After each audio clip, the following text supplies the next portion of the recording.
میرے بھائیو، یہ جو سورۃ النساء کی آیت نمبر 31 ہے، یہ قرآن حکیم کی چند اہم ترین آیات میں سے ہے،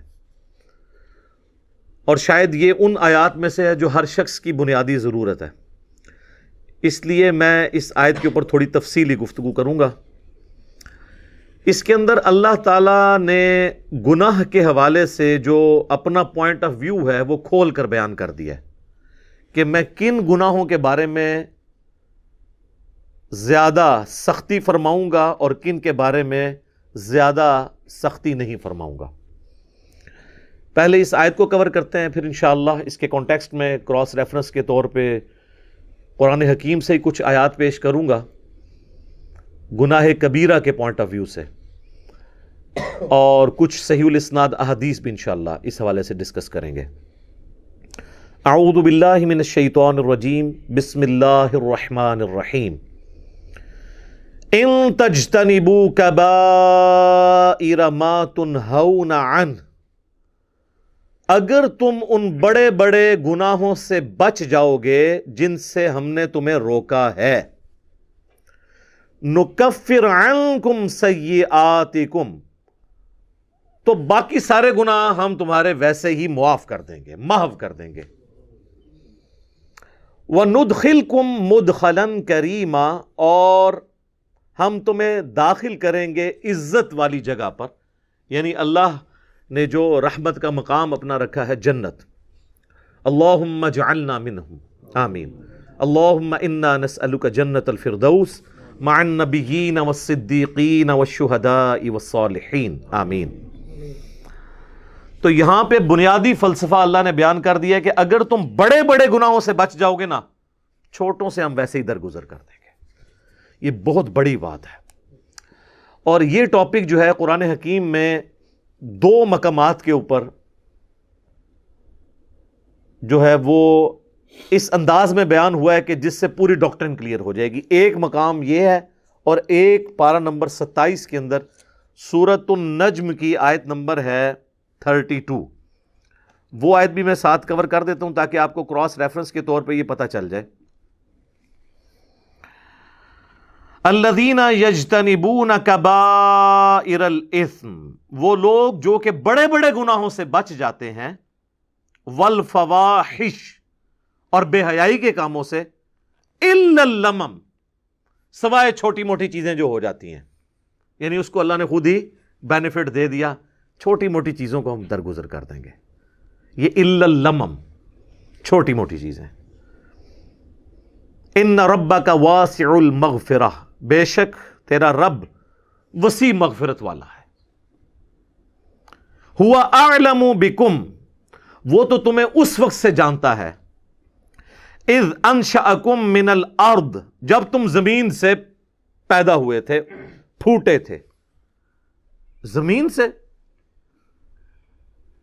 انسان کی جو خوراک ہے وہ زمین سے آتی ہے، اور اسی خوراک کا جوہر ہے جو اللہ تعالیٰ نے مرد و عورت کے تعلق کے ساتھ پیدائش کا ذریعہ بنایا ہے، اس لیے الٹیمیٹلی ہر انسان بھی زمین سے ہی ہوگا۔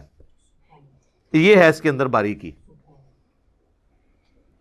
وَإِذْ أَنْتُمْ أَجِنَّةٌ فِي بُطُونِ أُمَّهَاتِكُمْ، اور وہ اس وقت بھی تمہیں جانتا ہے جب تم ایک جنین کی شکل میں، ایک ایمبریو کی شکل میں رحم مادر میں تھے، ماں کے شکم میں تھے، وہ اس وقت سے تمہیں جانتا ہے۔ یعنی اللہ تعالیٰ سے کون سی انسان کی چیزیں چھپی رہ سکتی ہیں؟ فَلَا تُزَكُّوا أَنفُسَكُمْ، تو مت کہا کرو اپنے آپ کو کہ میں بڑا پرہیزگار اور نیک ہوں۔ هُوَ أَعْلَمُ بِمَنِ اتَّقَىٰ، وہ خوب جانتا ہے کہ کون کتنا متقی ہے۔ اللہ کہہ رہے زمین سے جب تم اگے تھے، سر یہ اللہ ہی ڈیٹا رکھ سکتا ہے کہ زمین سے جو گندم اگنی ہے، یہ گندم کس نے کھانی ہے، اور باقی چیزیں جو انسان استعمال کرتا ہے، اس سے پھر وہ جو قطرہ بننا ہے منی کا اور مرد و عورت کا جو ملاپ، پوری کی پوری چیزیں، یعنی بالکل جسے کہتے ہیں نا بنیاد تک اللہ تعالیٰ کے علم میں ہے۔ تو اللہ تعالیٰ کو کوئی اپنے نیکوکاری کا احسان نہیں جتا سکتا، اللہ کو پتہ ہے کون کتنا نیک ہے۔ تو اس میں بھی آیا الا اللمم، ہم جو باریک چیزیں ہیں نا اس میں نہیں پڑیں گے اگر موٹی موٹی چیزوں سے بچ لیا. لیکن اب وہ موٹی چیز میں ساتھ بے حیائی کو بھی ذکر کر دیا, یعنی بے حیائی اتنی موٹی تھی کہ اسے موٹی چیز میں سے بھی نکال کے الگ سے بیان کیا. ان تجتنبوا کبائر ما تنہون عنہ نکفر عنکم سیئاتکم وندخلکم مدخلا کریما. بڑے بڑے گناہوں سے بچو گے تو چھوٹے گناہوں سے ہم درگزر کر دیں گے اور تمہیں عزت کے مقام میں داخل کریں گے. یہاں پہ یہ فلسفہ بیان ہوا ہے کہ اللہ تعالیٰ کے لیے جو سینسٹیو ایریا ہے نا وہ بڑے بڑے گناہ ہیں, چھوٹے گناہوں سے وہ درگزر فرما دے گا. یعنی چھوٹے گناہ کی معافی مانگنے کی بھی ضرورت نہیں پڑے گی, وہ خود بخود آٹومیٹکلی نیک اعمال سے معاف ہوتے جائیں گے. یہ مطلب ہے اس کا. بڑے گناہ تو معافی مانگنے سے اور آئندہ اس گناہ کو نہ کرنے کا پکا عہد کرنے سے معاف ہوں گے, لیکن چھوٹے گناہ نیکیوں سے آٹومیٹکلی دھل جائیں گے. اس کانٹیکسٹ میں ایک آیت ہے جو اس فلسفے کو سپورٹ کرتی ہے, وہ ہے سورہ ہود کی آیت نمبر 114. وَأَقِمِ الصَّلَاةَ طَرَفَيِ النَّهَارِ وَزُلَفًا مِّنَ اللَّيْلِ, اور نماز کو قائم رکھو دن کے دونوں کناروں پر اور رات کے حصوں میں بھی. دن کے دونوں کناروں کے اوپر جو نماز ہے وہ اس کنارے پہ فجر ہے اور دوسرے کنارے پر ظہر اور عصر ہے, اور مغرب اور عشاء چونکہ غروب آفتاب کے بعد ہوتی ہے وہ رات کی نماز ہے. ان نمازوں کو مضبوطی سے پکڑ لو. ان الحسنات یذہبن السیئات, بے شک نیکیاں برائیوں کو مٹا دیتی ہیں. یعنی یہ نماز پڑھنا آٹومیٹکلی گناہوں کو معاف کر دے گا. ذالک ذکریٰ للذاکرین, یہ تو ہے نصیحت ان لوگوں کے لیے جو نصیحت حاصل کرنا چاہیں, یہ ان کے لیے ہے. تو اس آیت کے تحت یہ پتہ چل گیا کہ جو نیک اعمال ہیں وہ گناہوں کو دھونے کا سبب بن جاتے ہیں. یہ جو سورہ ہود کی آیت میں نے پڑھی نا, آیت نمبر 114 اس کانٹیکسٹ میں ایک حدیث بھی ہے بخاری اور مسلم دونوں کے اندر, بڑی حیران کن حدیث ہے.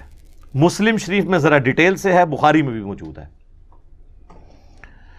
کہ ایک صحابی اللہ کے محبوب صلی اللہ علیہ وآلہ وسلم کے پاس حاضر ہوتے ہیں اور کہتے ہیں یا رسول اللہ, آج مجھ سے ایک ایسا گناہ ہو گیا ہے, آپ مجھے پاک فرما دیں.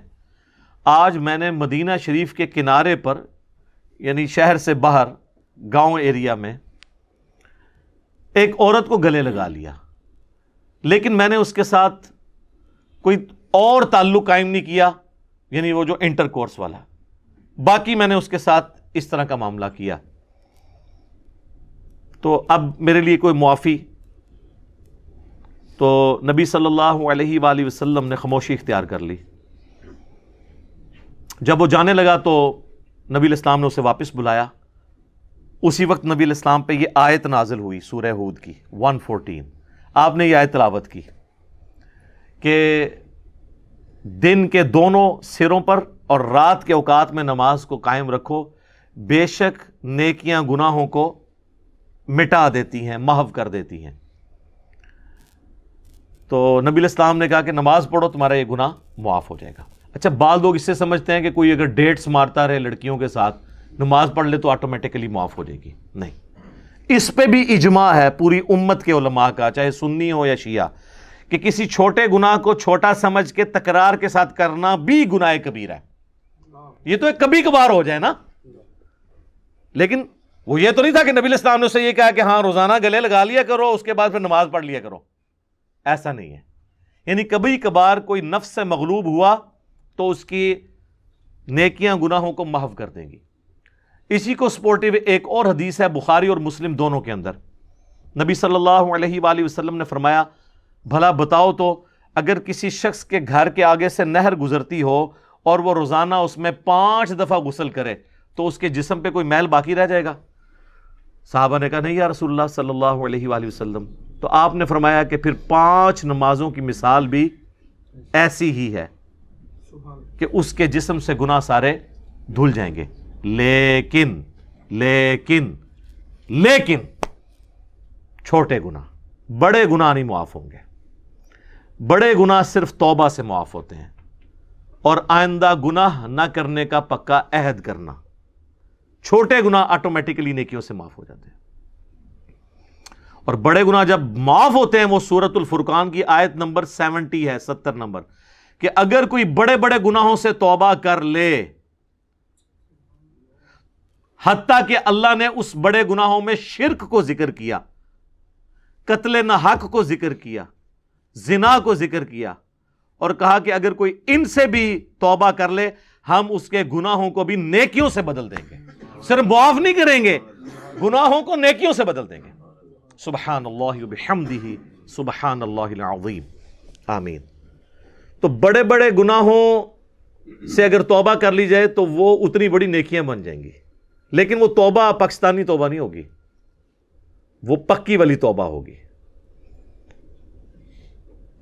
اور توبہ کا طریقہ اللہ تعالیٰ نے قرآن میں بتا دیا ہے کہ پاکستانی توبہ میں، یعنی جس کو میں کہتا ہوں کہ کتابوں کے خدا میں اور بابوں کے خدا میں کیا فرق ہے. سورۃ النحل کی آیت نمبر ہے 119، اس میں اللہ تعالیٰ نے اپنا کانسیپٹ بتا دیا توبہ کا. ثم ان ربک للذین عملوا السوء بجہالۃ، اس کے بعد تمہارا رب ان لوگوں کے حق میں جو جہالت میں گناہ کر بیٹھیں، ثم تابوا من بعد ذلک، اور پھر گناہ کے بعد فوراً توبہ کر لیں، وَأَصْلَحُوا، اور اپنی اصلاح کر لیں، یعنی بندے کے پتر بن جائیں، جو ہوا اس کے بعد پھر وہ ٹھیک بھی کریں اپنے آپ کو. إِنَّ رَبَّكَ مِن بَعْدِهَا، اس کے بعد تیرا رب لغفور الرحیم، ضرور بخشنے والا مہربان ہے. کس کے بعد؟ جو توبہ کرے، رجوع لائے اللہ کی طرف اور اپنے آپ کو سدھار لے، پھر میں اس کو معاف کروں گا. خالی استغفار کی تسبیح پھیرنے سے معافی نہیں ہوگی. یہ ہے کنسپٹ قرآن کا. یہ پیرلل میں دو چیزیں نہیں چل سکتی، اللہ کے ساتھ بغاوت بھی اور خالی استغفار کی تسبیح پڑھنا. تو یہ کنسپٹ اللہ تعالیٰ نے توبہ کے حوالے سے کلیئر کر دیا. اب آ جائیں اس طرف جو میں نے کہا کہ کبیرہ کبیرہ گناہوں سے اگر بچ جائیں تو چھوٹے معاف ہو جائیں گے. اس کو سپورٹیو ایک اور حدیث ہے جو صحیح مسلم میں ہے، وہ ڈسائسو حدیث ہے.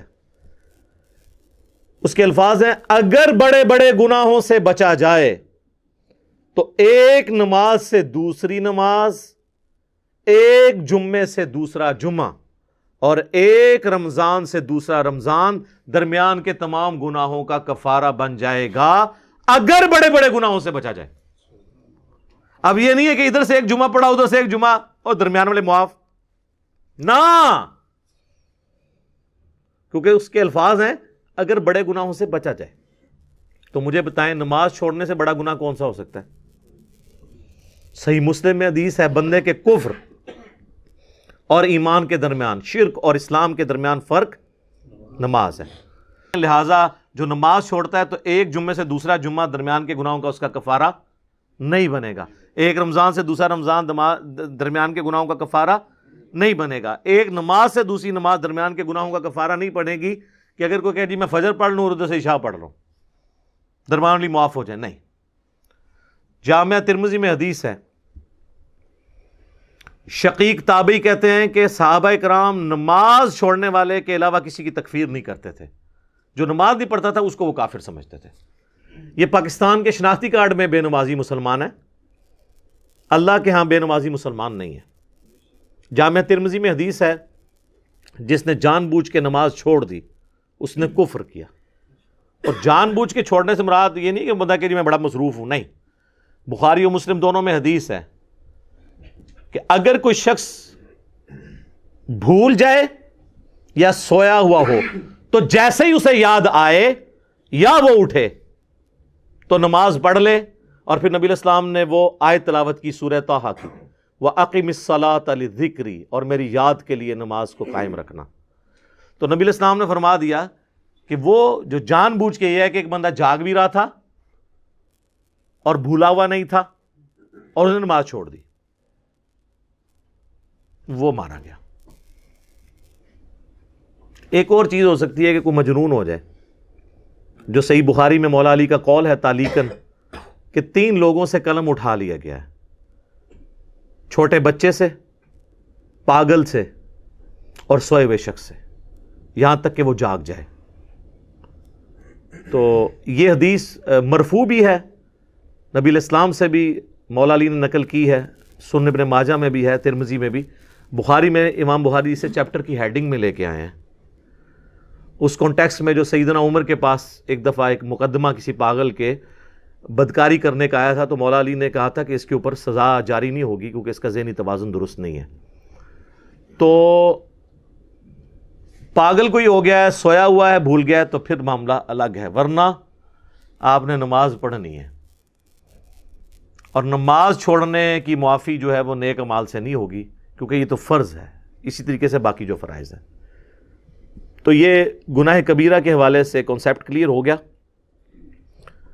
یہ کبیرہ اور صغیرہ کی بحثیں تو ساری علمی ہیں، ادروائز صحیح مسلم میں حدیث ہے، عبداللہ ابن مسعود کہتے ہیں نبی صلی اللہ علیہ وآلہ وسلم سے بھی انہوں نے مرفوع کیا اس حدیث کو کہ مؤمن کے لیے چھوٹا سا گناہ بھی ایسا ہے جیسا کہ اس کے سر پہ کسی نے پہاڑ رکھ دیا ہے، گویا اس پہ گرا چاہتا ہے، اور منافق کے لیے بڑے سے بڑا گناہ بھی ایسا ہے گویا ناک پہ مکھی بیٹھی تھی اس نے اڑا دی، تو وہ اس کو سینسٹیو ہی نہیں ہوگا اس معاملے میں، جس کو ہم پنجابی میں کہتے ہیں کہ عقل نہ ہوئے تے موجیں ہی موجاں، عقل ہوئے تے سوچیں ہی سوچاں۔ جس کو عقل نہیں ہے تو وہ موج ہی مارے گا نا، وہ تو کپڑے بھی اتار کے پھیرے گا تو وہ ریلیکس کرے گا، لیکن کوئی عقل مند آدمی تو اپنے کپڑے اتار کے نہیں پھیر سکتا، ہاں کوئی بزرگ ہو تو وہ پھیر سکتا ہے، مجذوب، تو اس کا بھی وہ کہتے ہیں کہ جی انہاں تو قلم اٹھے ہے، تو سیدھی طرح کونا پاگل نے قلم اٹھے ہے، مجنون، مجذوب، شطحیات، پنجابی بونگیاں۔ تو آپ دیکھ لیں کتنے ننگے پیر ہیں، ہمارے کتنے پرائم منسٹر ہیں جو وہ ان ننگے پیروں کے پاس جا کے بیٹھتے تھے اور جا کے ان سے تھاپڑے مرواتے تھے۔ ان سارے پیروں کو کہیں نا پاکستان کا قرضہ اتار دیں نا، بجلی پوری کر دیں، پرائم منسٹر تو ظاہر ہے جڑی جماعتاں انہوں نے بننا ہے نا کسی نے، ٹھیک ہے نا۔ تو یہ ساری کہانیاں ہیں اور یہ سارے ان کے پاس پہنچے ہوتے ہیں، یہ ہماری یعنی قوم کی ایز اے قوم جہالت ہے۔ تو اللہ تعالیٰ نے گناہ کبیرہ کے حوالے سے بتا دیا۔ اب آخر میں اگر میں لسٹ کا ذکر کروں، یہ ایک تلخ چیز تھی جو میں نے اس آیت کے کانٹیکسٹ میں آخر میں رکھی ہے کہ یہ ہماری بدقسمتی کہہ لیں کہ اکثر گناہ جو ہمیں معلوم ہیں وہ سب کے سب کبیرہ گناہ ہی ہیں، ان میں کوئی گناہ چھوٹا گناہ نہیں ہے، ہم ان کو چھوٹا سمجھ رہے ہوتے ہیں۔ اگر آپ کو یہ سارے گناہوں کی لسٹ چاہیے نا تو بخاری مسلم کے حوالے سے مشکات المصابیح میں اگر آپ چلے جائیں نا تو مشکات کے شروع ہی میں پہلی جلد کے اندر آپ کو ایک چیپٹر ملے گا گناہ کبیرہ کا بیان، چونکہ یہ کمبائنڈ فارم میں نوٹس ہیں مشکات، میں اسی لیے بار بار ایمفسائز کرتا ہوں کہ مشکات ضرور لیں۔ مثلا پہلی حدیث اس چیپٹر میں وہ بخاری اور مسلم دونوں سے لے کے آئے ہیں کہ عبداللہ ابن مسعود رضی اللہ تعالیٰ عنہ کہتے ہیں کہ نبی علیہ السلام سے کسی نے عرض کیا کہ اللہ کے نزدیک سب سے بڑا گناہ کون سا ہے؟ تو آپ نے فرمایا کہ تم اللہ کا شریک بناؤ حالانکہ اس نے تمہیں پیدا کیا ہے، یعنی شرک سب سے بڑا گناہ۔ اس نے پوچھا اس کے بعد، فرمایا اس اندیشے سے بچے کو قتل کر دو کہ وہ تمہارے ساتھ کھائے گا، اولاد کو اس لیے سے، ایک فیملی پلاننگ ہے وہ الگ چیز ہے، اس کا جواز موجود ہے، اس میں میری ویڈیوز ریکارڈ ہے۔ یہ کہ پریگنینسی آئیڈینٹیفائی ہو گئی ہے اور آپ بچے کو قتل کر دیتے ہیں یا بچوں سمیت خودکشی کر لیتے ہیں، جو پاکستان میں خبریں اکثر آتی رہتی میڈیا میں۔ اس نے عرض کیا اس کے بعد، تو فرمایا اپنی پڑوسی کی بیوی کے ساتھ بدکاری کرنا، بدکاری تو کسی کے ساتھ بھی کرنا برا ہے لیکن پڑوسی کا چونکہ حق ہے اس لیے اس کو ذکر کیا۔ پھر نبی صلی اللہ علیہ وآلہ وسلم نے سورۃ الفرقان کی آیت تلاوت کی، والذین لا يدعون مع اللہ الہا آخر ولا يقتلون النفس التي حرم اللہ الا بالحق ولا يزنون، جو میں نے شروع میں بھی حدیث کا ذکر کیا تھا کہ حدیث میں 3 بڑے گناہ بیان ہوئے۔ اگلی حدیث امام بخاری لے کے آئے ہیں جو مشکات والے امام نے نقل کی ہے کہ نبی علیہ السلام نے فرمایا اللہ کے ساتھ شریک بنانا، والدین کی نافرمانی کرنا، کسی کو ناحق قتل کرنا اور جھوٹی قسم اٹھانا کبیرہ گناہ ہے۔ دیکھ لیں یہ بھی کبیرہ ہے۔ اس سے اگلی حدیث بخاری اور مسلم دونوں میں ہے کہ جھوٹی قسم کی بجائے جھوٹی گواہی کا ذکر ہے اس حدیث کے اندر کہ جھوٹی گواہی دینا بھی گناہ کبیرہ ہے۔ اس سے اگلی حدیث بھی بخاری اور مسلم دونوں میں ہے، نبی علیہ السلام نے فرمایا 7 چیزوں سے بچو۔ پوچھا کہ کون سی؟ فرمایا اللہ کے ساتھ شرک کرنا، جادو کرنا، قتل کرنا، سود کھانا، یتیم کا مال کھانا، میدان جنگ سے پیٹ پھیر کر فرار ہونا، اور پاک دامن عورتوں پر تہمت لگانا۔ یہ 7 بھی جناب کبیرہ گناہ ہے۔ میں نے کہا تھا یہ بدقسمتی ہے کہ جتنے گناہ ہمیں نون ہے نا وہ سارے کبیر ہیں۔ اس سے اگلی حدیث بھی بخاری اور مسلم دونوں میں ہے، نبی علیہ السلام نے فرمایا جب زانی زنا کرتا ہے اس وقت وہ مومن نہیں ہوتا، جب چور چوری کر رہا ہوتا ہے وہ اس وقت مومن نہیں ہوتا، جب شرابی شراب پی رہا ہوتا ہے وہ اس وقت مومن نہیں ہوتا، اور جب وہ یہ کام کر چکتا ہے تو یعنی ایمان اس کے میں سے نکل جاتا ہے، اس کے بعد اس کے اندر ایمان دوبارہ لوٹتا ہے، اور خیانت کرنے والا خائن اس وقت مومن نہیں ہوتا۔ اور پھر آخر میں الفاظ ہیں پس تم بچ جاؤ، پس تم بچ جاؤ، 2 دفعہ نبی علیہ السلام نے فرمایا۔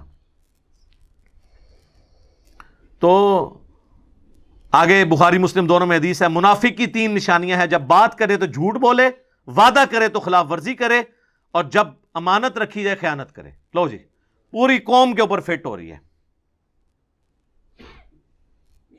اور مسلم میں تو آگے الفاظ ہیں اگرچہ وہ روزہ رکھے، نماز پڑھے اور مسلمان ہونے کا دعویٰ بھی کرے تب بھی وہ منافق ہے، یعنی عملاً منافق ہے، اعتقاداً نہیں، اعتقاداً تو مسلمان ہے لیکن عملاً منافق ہے۔ اور ایک اور حدیث ہے بخاری اور مسلم کی، اس میں 4 چیزوں کا ذکر ہے، نبی علیہ السلام فرمایا جو 4 خصلتیں جس میں ہوں گی وہ پکا منافق ہے، اور جس میں ایک ہوئی وہ بھی نفاق کی ایک شاخ کے اوپر ہے، یہاں تک کہ اس عمل کو چھوڑ دے۔ نمبر 1 امانت رکھی ہے تو خیانت کرے، نمبر 2 بات کرے تو جھوٹ بولے، نمبر 3 عہد کرے تو توڑ دے، اور جب جھگڑا ہو تو گالی گلوچ پر اتر آئے۔ یہ علماء تو آلموسٹ سارے اس میں آتے ہیں، گالی گلوچ پہ اتر آتے ہیں نا، کیسی کیسی موٹی موٹی گالیاں دیتے ہیں۔ اور عوام الناس تو اب مجھے بتا دیں، ہم تو وہ شعر لے کے چل رہے ہیں کچھ بھی ہیں تیرے محبوب کی امت سے ہیں، یہاں تو معاملہ ہی کہاں سے کہاں پہنچ گیا۔ صحیح مسلم میں حدیث ہے نبی علیہ السلام ایک اناج کے ڈھیر کے پاس سے گزرے، آپ نے اپنی مبارک انگلیاں اس میں داخل کی تو وہ گیلی تھی۔ آپ فرمایا یہ کیا؟ کہ رسول اللہ رات کو بارش ہو گئی تھی تو اناج گیلی ہو گئی۔ آپ نے فرمایا تم نے گیلی اناج اوپر کیوں نہیں کی تاکہ لوگ اس کے عیب کے اوپر مطلع ہوتے، اس کے بعد کسی کی مرضی کہ وہ خرید کے لے جائے گھر جا کے خشک کر لے، لیکن تم نے اس طرح کیوں کیا کہ اوپر خشک رکھی اور اندر گیلی؟ اور پھر آپ نے فرمایا جس نے ملاوٹ کی وہ ہم میں سے نہیں، یہ وہاں پہ آپ نے فرمایا تھا، یہ پوری حدیث مسلم شریف میں یوں ہے، جو آخری حصہ پکڑا ہوا ہے جس نے ملاوٹ کی وہ ہم میں سے نہیں۔ اور وہ ملاوٹ سے سمجھ رہے ہوتے ہیں صرف دودھ میں ملاوٹ کرنا ملاوٹ ہے، ملاوٹ یہ ہے کہ آپ غرر کریں، عربی میں غرر کہتے ہیں دھوکے کو، کوئی بھی دھوکہ کسی فارم کے اندر، کسی کاروبار کے اندر وہ اس کو حرام کر دے گا۔ جیسے ہی دھوکہ آئے گا، چاہے وہ پلاٹس کی فائل کی شکل میں آئے اس کو حرام کر دے گا، چاہے بیچنے والی چیز کی شکل میں آئے اس کو حرام کر دے گا۔ یعنی آپ مال دکھائیں کچھ اور جب ڈال کے دینے لگیں کچھ اور ڈال دیں تو آپ نے دھوکہ کر دیا، غرر کر دیا۔ تو غرر جب بھی آئے گا تو وہ پورے کے پورے مال کو آپ کے کمائی کو حرام کر دے گا۔ بولے اعوذ باللہ تعالی، اللہ تعالی ہمیں اس فتنے سے بچا کے رکھے، اپنے ایمان کے اندر رکھے، گناہ کبیرہ سے بچنے کی توفیق عطا فرمائے، اور کمٹمنٹ کے ساتھ اپنے محبوب صلی اللہ علیہ وآلہ وسلم کی سچی اتباع کرنے کی توفیق عطا فرمائے، آمین۔ تو یہ میں نے اس لیے گناہ کبیرہ کے حوالے سے تفصیلی گفتگو کی۔ اکثر لوگ پوچھتے ہیں توبہ کا طریقہ کیا ہے، کون کون سے بڑے بڑے گناہ ہیں، اور چھوٹے گناہوں کے بارے میں کیا ہے۔ تو توبہ تو میں نے آپ کو بتا دیا کہ توبہ یہ ہے کہ اپنی اصلاح کرنی ہے۔ اس کو میں دنیاوی مثال سے آخر میں سمجھا دیتا ہوں، پھر آگے چلتے ہیں۔ مجھے بتائیں جس شخص کی زندگی میں ایک دفعہ، بالکل پہلی دفعہ کسی گرم استری سے ہاتھ جل جائے، دوسری دفعہ وہ ٹھنڈی کو بھی لگاتے ہوئے ڈرے گا نا، کہ ہو سکتا ہے تھوڑی دیر پہلے کوئی استری نہ کر گیا ہوئے۔ اس لیول کا ڈر جب آپ کا کسی گناہ کے بارے میں آئے گا نا دوبارہ کرتے ہوئے، تو آپ سمجھ لیں آپ نے توبۃ نصوحا کر لی ہے۔ یا ایھا الذین آمنوا توبوا الی اللہ توبۃ نصوحا، ایسی توبہ کرو جو آگے کو نصیحت ہو جائے۔ اور اگر ایسا نہیں ہے تو بس پھر ٹھیک ہے، ایک خیال ہے اس کو آپ کے ویژول تھنکنگز کو لے کے آپ چلیں اور کبھی آپ شیطان کے اوپر ڈال دیں۔ میں تو یہ چیلنج کرتا ہوں بار بار کہ اگر گورنمنٹ آف پاکستان یہ اناؤنسمنٹ کرے کہ جو شخص فجر کی نماز اپنے محلے کی مسجد کی پہلی صف میں ادا کرے تو فی فجر 1,00,000 روپیہ، دوسری صف والے کو 50,000، تیسری والے کو 25,000، تو دنیا کے سارے شیاطین مل کے دنیا کے سب سے بڑے بے نمازی کی بھی فجر نہیں چھڑوا سکتے۔ ہاں کر کے دیکھ لیں، اگر آپ کو ہے نا ایسی آنکھی نہیں کھلتی، وہ جی انہوں ہوش ہی نہیں ہوندی۔ ہم نے ان لوگوں کو بھی اپنے آفس میں دیکھا ہے کہ جن کو ہوش ہی نہیں ہوتی تھی، لیکن جب انہوں نے کبھی کسی آفیشل ٹور پہ دوسرے ملک جانا ہوتا تھا تو اللہ کے فضل سے وہ تہجد کے وقت اٹھے ہوتے تھے۔ ٹھیک ہے، تو یہ سب کے سب بہانے ہیں۔ پھر کہتے ہیں دعا کریں توفیق مل جائے۔ آج تک ہمیں کسی نے نہیں کہا کہ جی دعا کریں، ارادہ ہے گھر جا کے رات کا کھانا کھانا ہے توفیق مل جائے، نہیں، وہ کھانا ہوتا ہے۔ آج تک کسی نے ٹوائلٹ جانے سے پہلے کہا جی دعا کریں، مطلب ایک بڑا مشکل کام میں کرنے جا رہا ہوں، ہے تو مشکل کام ہے سر، پیشاب بند ہو جائے تو نہیں کھلتا، آپریشن ہوتا ہے، تو مہربانی کریں ذرا دعا کریں کہ اللہ تعالیٰ عزت سے یہ پیشاب میرا نکلوا دے، نہیں، وہ ارادہ ہوتا ہے۔ سارے کی ساری یہ دعائیں توفیقیں نیک اعمال کے بارے میں، کیونکہ وہ کرنے نہیں ہوتے۔ یہ بات ہے اصل میں جو ہم نے سر کام کرنا ہوتا ہے نا۔ آج تک کبھی ہوا ہے کہ کوئی شخص، ہمارے باوجداد میں بھی رپورٹ ہوا ہو، کوئی شخص مسجد میں نماز کے لیے گیا ہو تو شیطان دروازے پہ آ کے فزیکلی کھڑا ہو جائے، آج تنوں میں مسجد ہی نہیں وڑن دینا، نہیں۔ اور یہ بھی نہیں ہوگا کہ اذان ہو اور آپ کے پاؤں آٹومیٹکلی مسجد کی طرف چل پڑیں، یہ بھی نہیں ہوگا، ورنہ تو جنت اور جہنم کا کنسپٹ ختم ہو جائے گا۔ یہاں اللہ نے اختیار دے دیا، انا ہدیناہ السبیل اما شاکرا و اما کفورا، ہم نے تو ہدایت کا راستہ واضح کر دیا ہے، چاہو تو شکر گزاری کی روش اختیار کرو، خواہ نہ شکری کی۔ اچھا، لیکن اس سے یہ بات نہ سمجھ لیجئے گا کہ اللہ کو کوئی پرواہ نہیں ہے، ٹھیک ہے وہ گناہگاروں کو بھی بخش دے گا، مجرمین کو بھی بخش دے گا، اور نیکوکاروں کو تو اس نے بخشنا ہے، نہ، اس طرح نہیں ہے۔ اور اکثر لوگ کہہ رہے ہوتے ہیں او جی اللہ نے ساڑی نمازاں نہیں چاہیے دیا، استغفر اللہ، یہ بات آپ کیوں بولتے ہیں؟ یہ آپ کس کو بول رہے ہوتے ہیں؟ میری نماز تو نہیں کو پڑھ رہا نا، تو مجھے کیوں سنا رہے ہو؟ جس کی پڑھ رہے ہو اس کو سناؤ، اللہ کی پڑھ رہے ہو نا۔ تو اللہ نے کب کہا ہے کہ مجھے تیری نمازیں چاہیے؟ کہیں کہا ہے؟ اللہ کہتا ہے تمہیں تمہارے لیے نمازیں چاہیے، اللہ نے تو کبھی کہا ہی نہیں کہ مجھے چاہیے۔ اس فلسفے کو اللہ تعالیٰ نے سورہ الزمر میں بیان کی ہے، مسئلہ تقدیر بھی حل کرنے والی یہ آیت ہے، اور سارے مسئلے، یہ اکثر لوگ کہتے ہیں نا جو کچھ ہو رہا ہے نا جی اللہ کی مرضی سے ہی ہو رہا ہے جی، یہ اکثر آپ سنتے ہوں گے کہ دنیا میں جو کچھ ہو رہا ہے نا جی اللہ کی مرضی سے ہو رہا ہے۔ نہیں سر، ایسے نہیں ہے، اللہ کی مرضی سے نہیں ہو رہا، اللہ کی اجازت سے ہو رہا ہے۔ اللہ کی مرضی ہے یہ کہ لوگ زنا کریں، اجازت ہے کہ کر لو، یہ نہیں ہوگا کہ جسم پہ فالج گرے، لیکن آخرت میں چھوڑوں گا نہیں۔ شراب پینی ہے پی لو، چمڑی اتار دوں گا آخرت میں، یہ نہیں ہوگا کہ شراب کی بوتل پکڑو تو ہاتھ پہ فالج گر پڑے، ایسے نہیں ہوگا۔ اجازت ہے، نیکی کرنی ہے کرو، برائی کرنی ہے کرو، مرضی نہیں ہے، مرضی یہی ہے کہ پیغمبروں کا راستہ اختیار کرنا ہے۔ یہ فلسفہ جو ہے نا سورہ زمر میں بیان ہوا ہے، آیت نمبر 7۔ سر یہ 7 نمبر آیت تو آپ سارے اپنے قریبی لوگوں کو سنائیں، اپنے آفیسز میں سنائیں، اپنے دوستوں کو، گھر والوں کو۔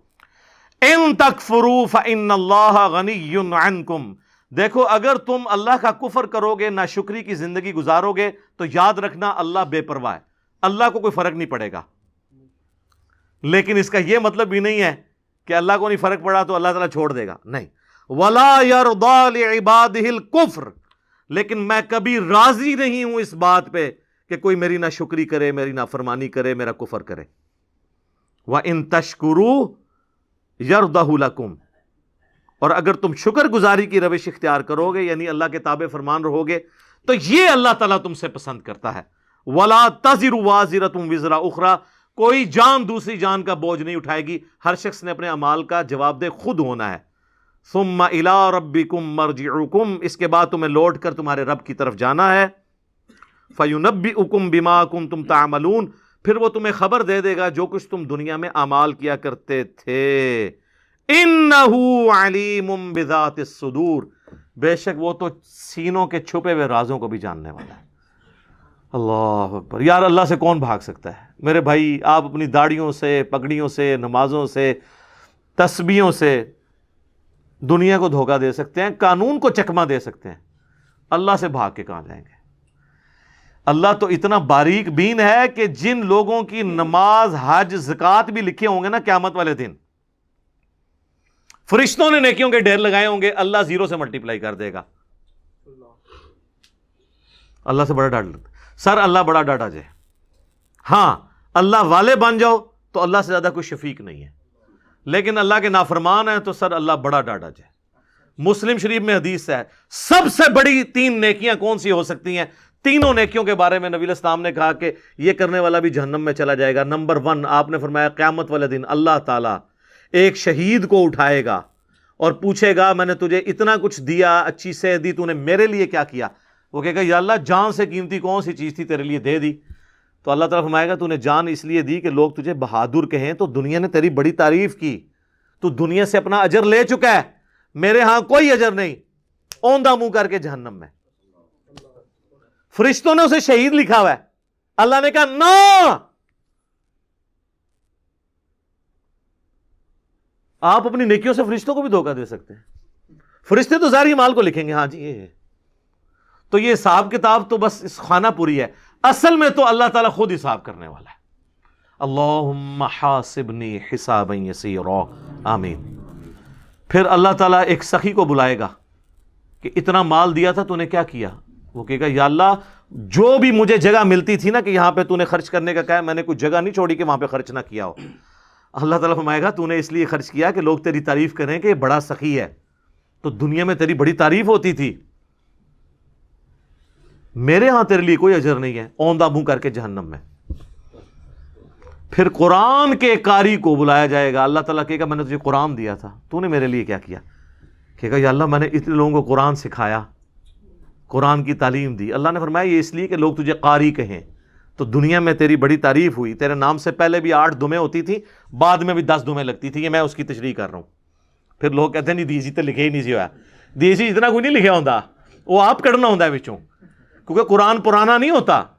قرآن اگر نبی علیہ السلام کے زمانے میں بات ہو رہی ہے نا سورۃ الانفال میں کہ اپنے جو گھوڑے ہیں وہ جہاد کے لیے تیار رکھو، تو آج گھوڑوں کو ہم میزائل میں اور ایئر کرافٹس کی فارم میں اس کو ترجمے اور تشریح میں بیان کریں گے، ہمیں یہ کوئی گلا نہیں کرے گا یہ قرآن میں گھوڑے لکھیا سی تسی یہ کیوں بیان کیتا ہے؟ تو تسی کھوتے نہ بنو، اپنی عقل بھی استعمال کرو، وہ تو ڈاکٹرن ہوتی ہے۔ اللہ تعالیٰ اس کو اوندھا منہ کر کے جہنم میں پھینکے گا۔ سر ان 3 بڑی نیکیوں سے بڑی کو نیکی کسی کو پتا تو مجھے بتا دے۔ شہادت سے بڑی کوئی نیکی نہیں ہے، سب سے قیمتی چیز اللہ کو دے دینا، جان، اللہ کی راہ میں مال لوٹانا۔ قرآن میں نماز کے ساتھ آلموسٹ ہر جگہ انفاق فی سبیل اللہ کا حکم آیا۔ اور تیسرا قرآن کی تعلیم، وہ تو سر بخاری میں حدیث ہے تم میں سب سے بہتر وہ جو قرآن سیکھے اور سکھائے۔ ان 3 نیکیوں سے بڑی کو نیکی پاسبل نہیں ہے، لیکن 0 سے ملٹیپلائی، کیونکہ اللہ کے لیے نہیں کی۔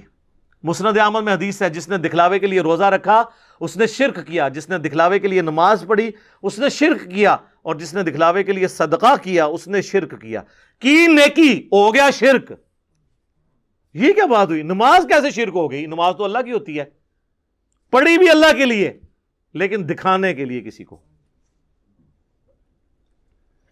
ہمارے ایک ایکس پریزیڈنٹ تھے نا، مجھے ان کی پالیسیز سے تو بہت اختلاف ہے، جنرل ضیاء الحق، لیکن ایک مذہبی آدمی تھے۔ ان کی وجہ سے ہماری فوج کے اندر کافی ریفارمز آئیں، اور یہ بہت بڑا احسان ہے ان کا پاکستانی فوج کے اوپر، ورنہ ان سے پہلے کی فوج اور آج کی فوج میں بڑا فرق ہے۔ اب آپ کو مذہب کا رنگ غالب نظر آئے گا ہماری فوج کے اندر، اور جب فوج سے لوگ ریٹائر ہوتے ہیں تو میں تو سب سے زیادہ باقی اداروں کی نسبت ان لوگوں کو دیکھا ہے کہ پریکٹسنگ مسلمان ہیں، کیونکہ موت کو بڑا قریب سے دیکھ لیتے ہیں نا، تو بڑے بڑے لوگوں کی عقل ٹھکانے ہو جاتی ہے جب اپنے ساتھ آپ شہداء کی لاشیں اٹھاتے ہیں بارڈرز کے اوپر، تو بس انسان کو نظر آتی ہے یار کل تو یہ میرے ساتھ روٹی کھا رہا تھا، آج میں اس کے جسم کے لوتھڑے سمیٹ رہا ہوں، تو سر بڑے بڑے لوگوں کا قبلہ درست ہو جاتا ہے۔ تو جنرل ضیاء الحق صاحب چونکہ نمازی تھے بڑے پکے، تو ان کے ساتھ جو لوگ ہیں نا انہوں نے مجھے بتایا کہ جب وہ نماز جاتے تھے لوگ بغیر وضو بھی ساتھ پیچھے کھڑے ہو جاتے تھے، کیونکہ وہ نماز پڑھنے کا تو موڈ نہیں ہوتا تھا، اور وضو تو ایک تردد ہے نا، اور وضو کسی کا چیک تو نہیں ہو سکتا سونگ کہ اس کا وضو ہے یا نہیں ہے، تو وہ اس پر ٹوٹل پورا، جس طرح ہمارے یہاں پہ کئی پولیٹیکل لیڈرز کے لوگ جنازے پڑھنے کے لیے صحافی بھی آئے ہوتے ہیں، اگر آپ ان سے نماز سنیں نماز بھی نہیں آتی اور جنازہ پڑھنے کے لیے آئے ہوتے ہیں، ادھر سوٹیں لگا رہے ہوتے ہیں، ادھر میسیج دیکھ رہے ہوتے ہیں، ساتھ ہی جنازے کی اناؤنسمنٹ ہوئی، جنازہ پڑھا، نہ ان کو دعا آتی نہ وضو کیا ہوتا ہے، الا ماشاء اللہ. یعنی یہ نا آپ کہیں کہ میں ساروں کے لیے بات کر رہا ہوں، تو وہ ساری اس طرح کی جو نمازیں پڑھ رہے ہوتے ہیں وہ تو دکھلاوے کی ہو رہی ہوتی ہے نا، اللہ کے لیے تو ہو نہیں رہی ہوتی ہیں.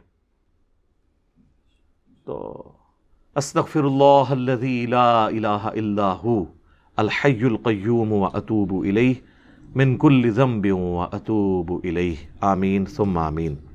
اللہ تعالیٰ سے دعا ہے جو حق بات میں نے کہی اللہ تعالیٰ ہمارے دلوں میں راسخ فرمائے، اگر جذبات میں میرے منہ سے کوئی غلط بات نکل گئی تو اللہ تعالیٰ ہمارے دلوں سے ہی اسے محو کر دے، دھو دے، ہمیں معاف بھی فرما دے، ہمیں کتاب و سنت کی تعلیمات پر عمل کر کے دوسرے بھائیوں تک پہنچانے کی توفیق عطا فرمائے.